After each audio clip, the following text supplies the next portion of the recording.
సుమన్ టీవీలో మీ business promotions కోసం ఈ కింది నెంబర్ను సంప్రదించగలరు.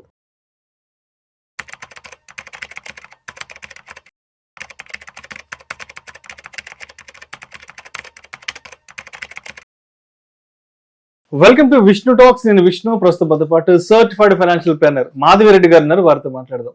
నమస్తే మాధవిరెడ్డి గారు. నమస్తే అండి. Welcome to Vishnu talks. Thank you. So Madhavi Reddy గారు, లాస్ట్ 7-8 months నుంచి మార్కెట్లో విపరీతమైన వాలటాలిటీ ఉంది కాబట్టి, మార్కెట్లు పెద్ద ఎత్తున కుప్పకొలుతున్నాయి కాబట్టి చాలా మంది ఏం చేస్తున్నారంటే, ఎస్పెషల్లీ మ్యూచువల్ ఫండ్ ఇన్వెస్టర్స్ అనేవాళ్ళు చాలా మంది ఎస్ఐపిస్ క్యాన్సిలేషన్ చేసుకుంటున్నారు, కొంతమంది రిడెంప్షన్ కొట్టేసేసుకుంటున్నారు. కాబట్టి సో అంటే ఎవరైతే ఉన్నారో ఈ మార్కెట్ రిస్క్ ని బేర్ చేయలేని వాళ్ళు ఎవరైతే మాకు ఈ ప్రోడక్ట్ సరిపదు, మాకెంత రిస్క్ అపెటైట్ లేదు అనుకున్న వాళ్ళకి వేరే ఇతర ప్రత్యామ్నాయ మార్గాలు ఏమున్నాయంటారు? సో దీనికి చాలా వరకు దగ్గరలో మనకి బెటర్ ఇంకొక ప్రోడక్ట్ ఉందండి. దాన్ని మనం ఎన్పిఎస్ అంటాం, న్యూ పెన్షన్ స్కీమ్ అంటామండి. సో ఇది ఎలా వర్క్ చేస్తుంది, ఇందులో మనకి ఎవరైనా అందులో మనము జాయిన్ అవ్వచ్చండి. టైర్ 1 అనేది కొన్ని విత్డ్రాల్ మనకి రెస్ట్రిక్షన్స్ ఉంటాయి. టైర్ 2 లో అయితే అలాంటి విత్డ్రాల్ రెస్ట్రిక్షన్స్ కూడా ఉండవు. సో ఎవరైనా సరే టైర్ 1 కానీ టైర్ 2 ఇలాంటిది ఏదో ఒకటి వాళ్ళు సెలెక్ట్ చేసుకొని వెళ్ళొచ్చు. అందులో మనకి 2 ఆప్షన్స్ ఉంటాయి.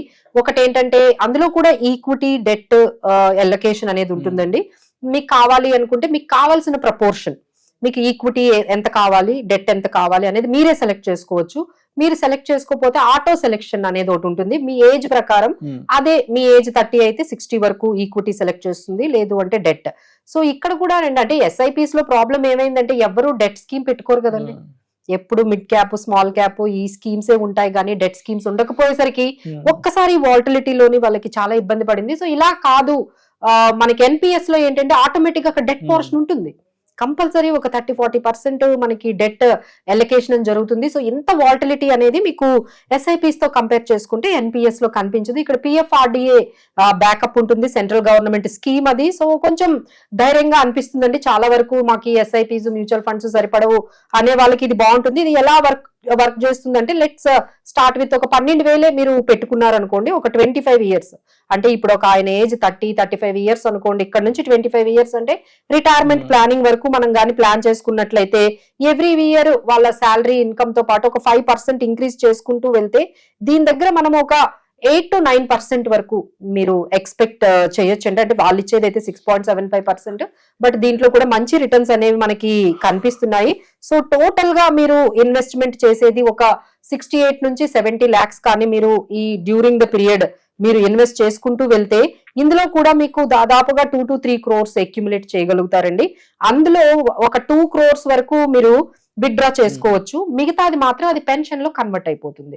సో ఎవరైతే మాకు ఇలా రెగ్యులర్ పెన్షన్ కావాలి, కొంత విత్డ్రా చేసుకుంటాము రిటైర్మెంట్ అయిన తర్వాత, మిగతాది కొంత 40% అంటే మీకు ఒక 3 crores వస్తే ఒక 40% వరకు మీరు అది పెన్షన్ గా కన్వర్ట్ అయిపోతుంది. సో మనం తీసుకున్న ఎగ్జాంపుల్ లో మీకు దాదాపుగా 60,000 నుంచి 70,000 వరకు మీకు మంత్లీ పెన్షన్ వస్తుంది. అలానే మీకు రిటైర్మెంట్ టైం కి ఒక మంచి లంసమ్ అనేది, కార్పస్ అనేది మీరు విత్డ్రా కూడా చేసుకోవచ్చు. So this is the best option అండి. మార్కెట్ లో మంచి ఎన్పిఎస్ స్కీమ్స్ అయితే ఉన్నాయి. ఇక్కడ మేము కొన్ని మెన్షన్ చేస్తాము. లైక్ కొటెక్ పెన్షన్ ఫండ్ అనేది ఒకటి ఉందండి. అది 5% రిటర్న్స్ చూస్తే 22% ఇచ్చింది. 7 years అయితే 13%, 10 years అయితే 11%. సో మనం 10 years మనం తీసుకున్నా సరే 11% ఇస్ డీసెంట్ రిటర్న్స్ ఉన్నాయి. అలానే యూటీఏ పెన్షన్ ఫండ్ కూడా 11-12% రిటర్న్స్ 10 years సిఏజిఆర్ మనం చూసుకుంటే వచ్చింది. అలానే హెచ్డిఎఫ్సి కూడా పెన్షన్ ఫండ్ అనేది ఉంది. ఐసిఐసిఐ కూడా పెన్షన్ ఫండ్ అనేది మనకి కనిపిస్తుంది.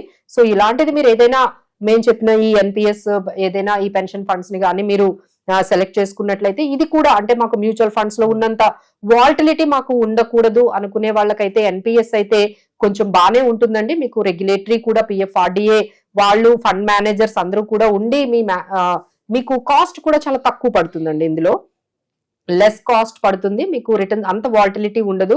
అండ్ అపార్ట్ ఫ్రమ్ దట్ మీకు ఈ ఆప్షన్స్ కూడా చాలా వరకు ఇచ్చారు. అలానే ఎంప్లాయర్ కంట్రిబ్యూషన్ కూడా మన న్యూ ట్యాక్స్ రిజిమ్ లో ఈ ఎన్పిఎస్ లో అప్ టు 14% వరకు ఎగ్జంప్షన్ కూడా ఉంది. సో ఇలా కొన్ని ట్యాక్స్ బెనిఫిట్స్, వాలటిలిటీ తక్కువ ఉంటుంది, అలానే గవర్నమెంట్ బ్యాకప్ ఉంటుంది.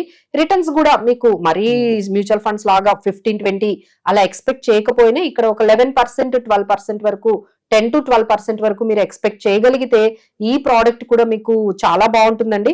బట్ ఇదే ఎగ్జాంపుల్ మనము ఎస్ఐపికి తీసుకుంటే 12,000 మనం ఎవ్రీ మంత్ 25 ఇయర్స్ గానీ మీరు 12% ప్రకారం మనం వెళ్తే ఇందులో కూడా ఒక 2 crores వరకు మీరు చేసుకుంటారు. బట్ ఏంటంటే ఇందులో ఈ షాక్స్ మార్కెట్ లో వచ్చే షాక్స్ కి ఎలా రెస్పాండ్ అవ్వాలో తెలియక చాలా మంది డిస్కంటిన్యూ అయిపోతున్నారండి. సో ఎస్పెషల్లీ కొత్తగా వచ్చిన వాళ్ళకైతే ఈ మ్యూచువల్ ఫండ్స్ చాలా వరకు ఈ లాస్ట్ 6-8 months లో చాలా వరకు వాళ్ళని వాలటిలిటీలో చాలా ఇబ్బంది పెట్టిందనే చెప్పొచ్చు. ఇప్పటికీ చాలా మంది మ్యూచువల్ ఫండ్స్ నెగిటివ్ లోనే కనిపిస్తున్నాయి. Thank you so much Madhu Reddy గారు. Thank you.